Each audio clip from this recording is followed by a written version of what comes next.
In local sports, the town of Wilton trying to get its athletic fields ready for the fall high school season. News 12 Connecticut's Justin DeVellis is at Veterans Memorial Stadium talking to town officials about the storm damage.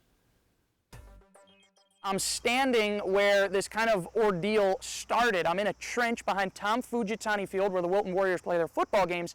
Now, this looked a whole lot different when we were getting hit with remnants of the storm. There's no water right now, but this thing was overflowing so much that it dragged trees, it dragged branches, it dragged debris, and it made things look like that right behind me. We got a whole bunch of branches, and they all kind of got mishmashed together and clogged up pipes that normally carry water underneath the bleachers, and water ended up overflowing onto the field. This is not the first time this has happened. Not as bad as this. This is pretty bad. Doug Katz is the superintendent of Parks and Rec.